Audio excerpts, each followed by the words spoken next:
Guys, தளபதியெல்லாம் எதுக்குங்க கட்சி ஆரம்பித்தார்? தேவையில்லாமல் அவரெல்லாம் பார்த்தோன்னா கம்முன்னு படத்துலேயே நடிச்சிட்டு இருந்திருக்கலாம். அவரெல்லாம் வந்து மக்களுக்கு நல்லது பண்ணுவாரா? ஊழல் லஞ்சத்தை ஒழிச்சிருவாரா? அவரெல்லாம் பண்ண மாட்டாருங்க. ஏன்னா அவரே வந்து வரி ஏய்ப்பு பண்ணியிருக்காரு. அதனால் வருமான வரித்துறை பார்த்தோன்னா 1.5 கோடி அவருக்கு ஃபைன் போட்டிருக்காங்க. அதே கட்டல விஜய் வருமான வரித்துறையவே ஏமாற்றிருக்காரு. அந்த லெவலில் வரி ஏய்ப்பு பண்ணியிருக்காரு. 5 கோடி பண்ணியிருக்காரு, 10 கோடி பண்ணியிருக்காருங்க. அடி இவ்வளவு ஏங்க, அவர் கோடியில் தான் வீட்டையே கட்டியிருக்காருங்க. அதாவது பணத்திலேயே தான் வீட்டை கட்டியிருக்காருங்க. மழையில் நிறையாத அளவுக்கு பார்த்தோன்னா இந்த வாட்டர் ப்ரூஃப் எல்லாம் போட்டு பணத்திலே அவர் வீட்டை கட்டி வச்சுருக்காருங்க. இவரெல்லாம் எங்கெங்கே பார்த்தோன்னா மக்களுக்கு நல்லது பண்ண போகிறாரு. இவரெல்லாம் அரசியல் விட்டு போகிறதே நல்லது. இவரெல்லாம் பார்த்தோன்னா வருமான வரித்துறையவே ஏமாற்றிருக்காரு. அவ்வளோதான், தளபதிக்கு ஃபைன் தான். இன்னும் ஜெயிலில் கூட தூக்கி போடுறதுக்கு வாய்ப்பு இருக்குது. இவரெல்லாம் என்னங்க அப்படின்னு நேற்று பூரா பார்த்தோன்னா சோசியல் மீடியாஸில் இப்போ வரைக்கும் கதறிட்டு இருக்காங்க இந்த திமுக ஊப்பிகள் ப்ளஸ் இந்த நாம் டம்மி கட்சியினுடைய தம்பிகள். இவங்களுக்கு இதுதான் வேலை, இதான் வேறு என்ன எந்த வேலையும் கிடையாது. இது ஒன்று தான் வேலை. இதை பேசுகிறது மட்டும்தான் வேலை. விஜய் பற்றி பேசுகிறதே வேலை. இந்த சீமான் அவர்களுக்கு முதற்கொண்டு தளபதி பற்றி பேசுறது மட்டும்தான் வேலை. அந்த லெவலில் போயிட்டுருக்கு. அந்த லெவலில் நேற்று ஒன்று மாட்டிக்கிச்சு. பார்த்தோன்னா நம்மளுக்கே திடீர்னு ஷாக்கு. ஏன்னா அது தளபதி பார்த்தோன்னா வருமான வரித்துறையை ஏமாற்றிட்டார் அப்படின்ற லெவலுக்கு நியூஸை கட்டமைச்சிட்டாங்க. அதுக்கப்புறமா தான் உத்து பார்த்தா தெரியுது, என்னையா நியூஸை கூட பார்த்தோன்னா இப்படி தான் கட்டமைப்பீங்களா அப்படின்னு. நேற்று இருந்து சோசியல் மீடியாஸில் வைரலாகிட்டு இருக்குது என்ன அப்படின்னா, தளபதி விஜய் அவர்களுக்கு வருமான வரித்துறை 1.5 கோடி ரூபாய் பார்த்தோன்னா அபராதம் போட்டிருக்காங்க அப்படின்னு. இதை மட்டும்தான் பேசுகிறாங்களே தவிர, இதை மட்டும்தான் சொல்கிறாங்களே தவிர, நியூஸ் சேனல்ஸ் முதற்கொண்டு அதனோட உண்மைத்தன்மை என்ன அப்படிங்கிறத பெரிய அளவில் யாருமே சொல்கிறதில்ல. இவங்க உடனே இதை பார்த்துட்டு இந்த ஊப்பிகள் நாம் தமிழர் கும்பலெல்லாம் பார்த்தோன்னா என்ன சொல்லிட்டாங்க அப்படின்னா, வருமான வரித்துறை தளபதி மேலே பார்த்தோன்னா கேஸ் கொடுத்துருக்காங்க, அவங்க பார்த்தோன்னா ஃபைன் போட்டிருக்காங்க, தளபதியெல்லாம் நீ அவ்வளோதான் அப்படின்னு என்னன்னே தெரியாமல், என்ன கேமு என்ன மேட்சுன்னே தெரியாமல் பேசிகிட்டு இருக்கிற குரூப்புக்கு என்னத்தை சொல்லி புரிய வைக்கிறது? வருமான வரித்துறை பார்த்தோன்னா தளபதிக்கு 1.5 கோடி ஃபைன் போட்டிருக்காங்க. அட ஆமாம் போட்டிருக்காங்க. கோர்ட்டு கேஸ் வந்திருக்குங்க. அட ஆமாங்க வந்திருக்கு. யார் இல்லைன்னு சொன்னா? அப்புறம் தளபதி ஏமாற்றிட்டுதான்னு அர்த்தம். வருமான வரித்துறை 1.5 கோடி தளபதிக்கு அபராதம் போட்டிருந்து அதை ஒரு கட்டியிருந்தார் அப்படின்னா தான் தளபதி ஏமாற்றிருக்காரு அப்படின்னு அர்த்தம். அதை நான் கட்ட மாட்டேன்னு சொல்லி கோர்ட்டுக்கு போனது யார் அப்படின்னா நம்ம தளபதி. வருமான வரித்துறை வந்து டைரெக்டாக தளபதி அவர்களை கோர்ட்டில் இழுத்தோ இல்லை கேஸ் கொடுத்தோ பார்த்தோன்னா இழுக்கலை. வருமான வரித்துறையவே கோர்ட்டுக்கு இழுத்து இருக்கிறது யார் அப்படின்னா தளபதி.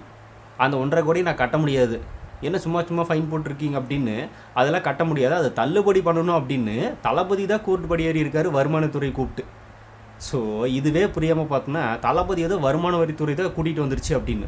வருமான வரித்துறையை கோர்ட்டு கூப்பிட்டது தளபதிங்க. இதுவே தெரில, இந்த நியூஸ் என்னத்தான் பார்க்குறாங்கன்றது தெரில இந்த நாம் டம்மி கட்சி குரூப்பெல்லாம். இதில் இந்த சாட்டை துறைமுருகனெல்லாம் பார்த்தோன்னா அவர் தான் ஜட்ஜு. சுற்றி மட்டும் கையில் கொடுத்தா பார்த்தோன்னா ஆர்டர் விஜய் தூக்கி உள்ளே போடுங்க அப்படின்றவார்.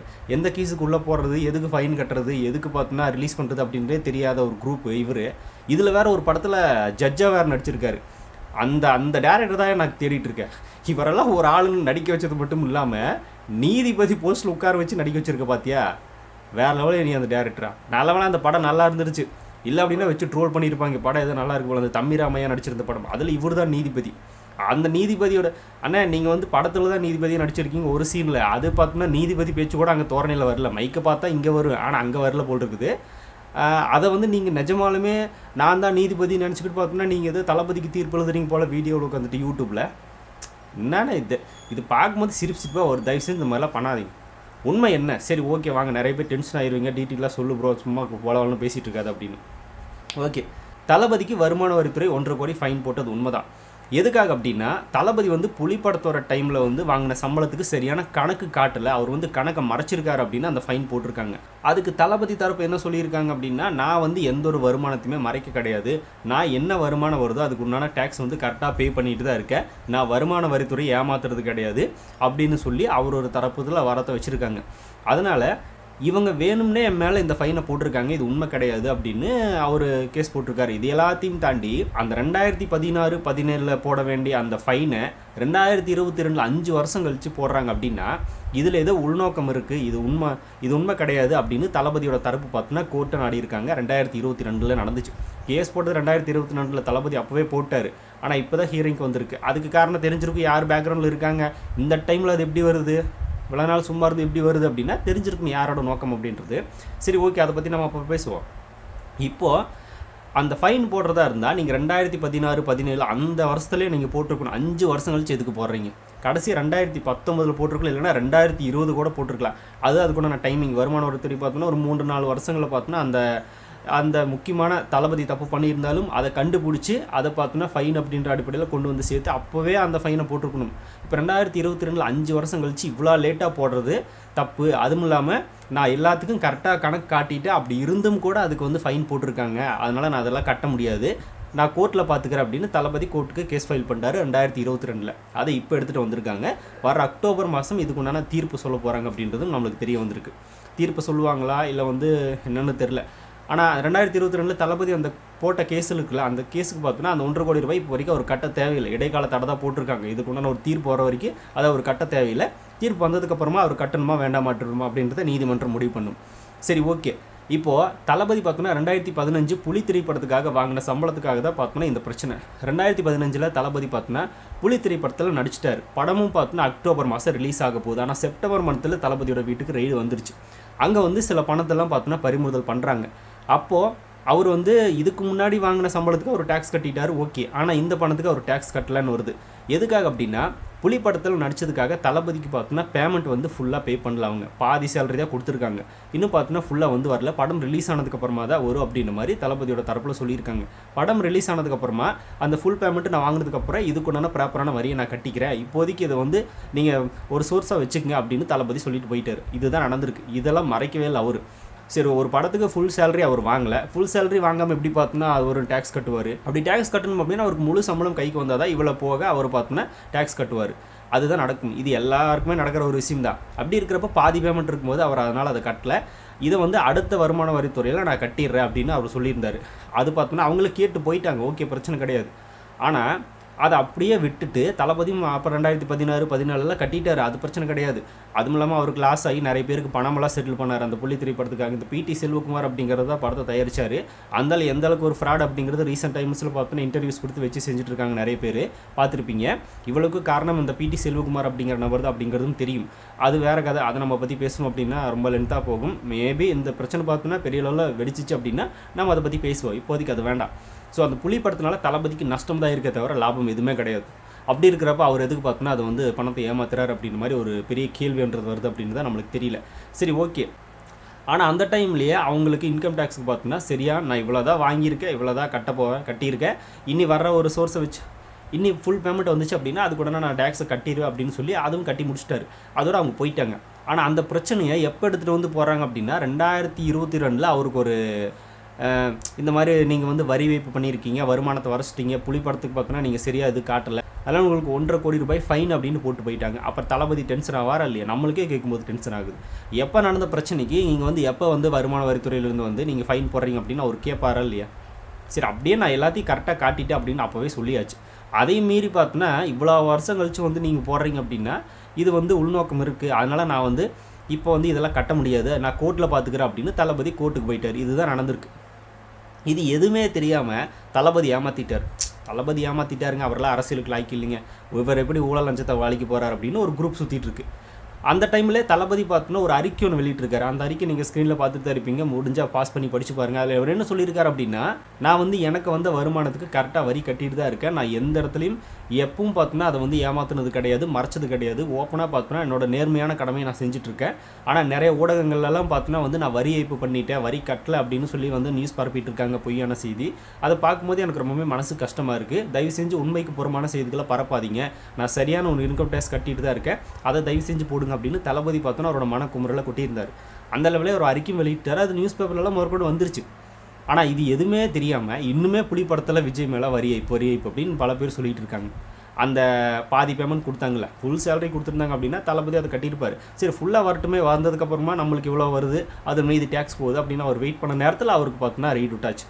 புலி படத்தை ரிலீஸ் பண்ணக்கூடாது அப்படின்றக்காகவே ரெடி விட்டுருக்காங்க. அது வேறு விஷயம். அந்த டைமில் இப்போ ஒரு படம் ரிலீஸ் ஆனதுக்கு அப்புறமா தான் ஃபுல் பேமெண்ட் எல்லோரும் வாங்குவாங்க. அது தெரிஞ்சும் கூட அவர் என்ன ஃபுல் பேமெண்ட் வாங்கலை, அதனால தான் பார்த்தோன்னா டேக்ஸ் கட்டாமல் இருக்கார், வாங்கினா கட்டிட்டு போகிறாரு அப்படின்னு தளபதி சொல்லி அனுப்பிச்சாச்சு. இதுக்கு மேலேயும் பார்த்தோன்னா அவர் ஏமாற்றிட்டார் அப்படின்னு சொன்னால் நம்மளுக்கே டென்ஷன் ஆகுது. தளபதிக்கு எப்படி இருந்திருக்கும்?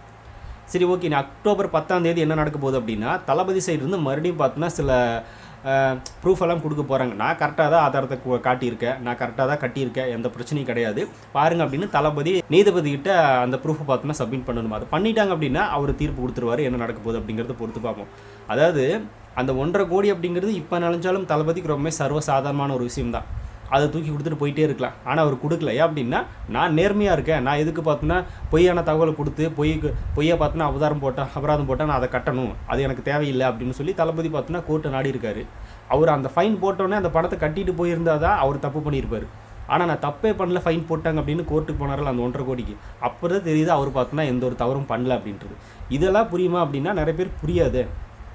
இந்த நாம் டம்மி திமுக ஆஃபீஸ்க்கெல்லாம் புரியாதுல்ல, அப்புறம் என்ன பண்ணுறது? இது ஒரு குரூப் சுற்றிட்டு இருக்கு. சரி, அதெல்லாத்தையும் தாண்டி ஃபைனல் இப்போ தளபதி அரசியலுக்குள்ளே வந்துட்டார். அவர் வரணும் அப்படின்றது பல வருஷமாக பிளான் பண்ணிட்டு தான் இருக்காரு. நிறைய இன்டர்வியூஸில் சொல்லியிருப்பார், அதுக்குண்டான நேரம் வரும், நான் வருவேன் அப்படின்னு. ஆனால் அவர் அரசியலுக்கு வந்துடலாம் அப்படின்னு முடிவு பண்ணும்போதே அவர் ஃபஸ்ட்டு பார்த்தோன்னா அவர் கணக்கு போட்டது எதுவாக இருக்கும் அப்படின்னா இந்த இன்கம் டேக்ஸ் தான் இருக்கும்.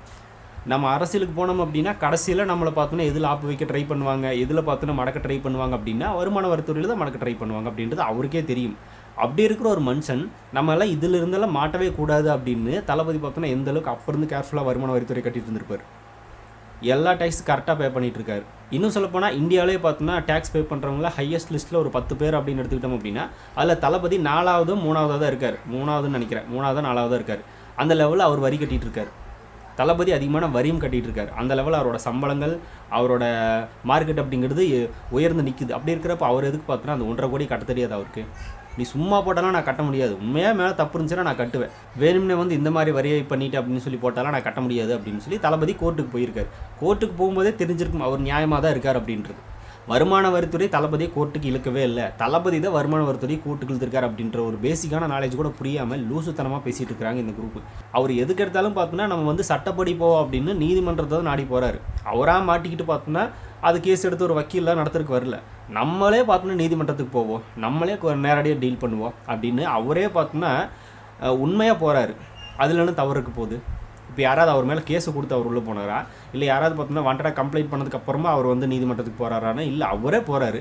அப்படி இருக்கிறப்ப அவர் மேலே எப்படி தப்பு இருக்கும்? இந்த விஷயம் கூட புரியாமல் சில குரூப் கதறிட்டு இருப்பாங்க. அவங்களுக்கெல்லாம் நம்ம ஒன்றும் சொல்ல தேவையில்லை. இதில் நிறைய பேர் உடனே பார்த்தோன்னா தளபதி பாருங்கள் வரியை பண்ணுறாரு, இவரெல்லாம் மக்களுக்கு என்ன பண்ண போகிறார், இவரெல்லாம் அரசியலுக்கு வந்து என்னத்தை நடக்க போகுது அப்படின்னு பல விஷயங்களை பேச ஆரம்பிச்சிட்டாங்க. அவர் அரசியலுக்கு வரும்போதே தெரியாதா நீங்கள் எங்கெங்கே எந்த இடத்துல எதாவது பண்ணுவீங்க அப்படின்னு. எல்லாம் பர்ஃபெக்டாக பிளான் பண்ணி தான் தளபதி உள்ளே இறங்கியிருக்காரு. ஒன்றும் பண்ண முடியாது. அக்டோபர் 10ஆம் தேதி கூட தளபதிக்கு சாதகமாக தான் தீர்ப்பு வரக்கு வாய்ப்பு இருக்குது. சரி, அப்படியே வரல அப்படின்னாலும் கூட ஃபைனை கட்டிட்டு போயிடுவார்னு வச்சுக்கோங்களேன். இந்த நாம் டம்மி கட்சி சேர்ந்த குரூப் இருக்குல்ல, இந்த குரூப்பு தளபதி சீண்டிகிட்டே இருக்காங்க. அதாவது வரியை பண்ணார் அப்படின்னா 1.5 கோடி 2 கோடி 5 கோடி கூட போட்டு போகிறாங்க, அதை தளபதி கட்டிட்டு போயிடுவார். அவ்வளோதான், வேறு ஒன்றும் கிடையாது. பாலியல் குற்றத்துக்கெல்லாம் பார்த்தோன்னா ஃபைன் போட மாட்டாங்க, தூக்கி உள்ளே வச்சு நொங்கு எடுத்துருவாங்க. உங்கள் அண்ணன் சீமான் பாலியல் குற்றத்துக்கெல்லாம் தூக்கி உள்ளே வச்சுருவாங்க.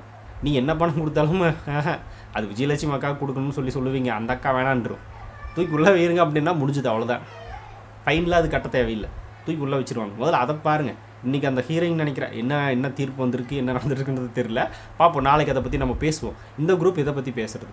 இன்னும் திமுக, ஸோ ஊழல்லே ஊர் போன கட்சி திமுக அப்படின்றது எல்லாருக்குமே தெரியும். இவங்க வந்து 1.5 கோடி பற்றி பேசிகிட்டு இருக்காங்க, தளபதி பற்றி. அமைச்சர்கள் எத்தனை பேர் வீட்டில் ரெய்டு போணுச்சு, அந்த டெல்லிக்கு போயிட்டு வந்தாங்களே அமைச்சர்கள் எம்எல்ஏக்கள், பேசினா நிறைய போகும். இதெல்லாம் நீங்கள் தொட்டு கூட பார்க்கக்கூடாது, அவ்வளோதான், ஒன்றும் கிடையாது. சரி, ஓகே, இவ்வளோதான் கைஸ். இந்த நியூஸ் இவ்வளோ தான். இதை வந்து வேறு லெவலில் வைரலாக்கி தளபதிக்கு ஒரு நைட்டு விசிட் பண்ணணும்னு நினச்சாங்க, அது முடிஞ்சிச்சு, அவ்வளோதான். பார்ப்போம். நீ சனிக்கிழமை கதரோடு வர போகிறாரில்ல, அப்போ பார்த்துப்போம் என்ன நடக்குது அப்படின்னு. ஸோ நீங்கள் என்ன நினைக்கிறீங்க அப்படிங்கிறத கமெண்ட்டில் ஷேர் பண்ணுங்கள். அப்படியே பிக் டாபிக் சேனல் யாராவது சப்ஸ்கிரைப் பண்ண மறக்காமல் சப்ஸ்கிரைப் பண்ணிக்கோங்க. நிறைய big topics, political news, trending news, cinema updates பற்றி நிறைய நம்ம சேனலில் திறந்து வரப்போகுது.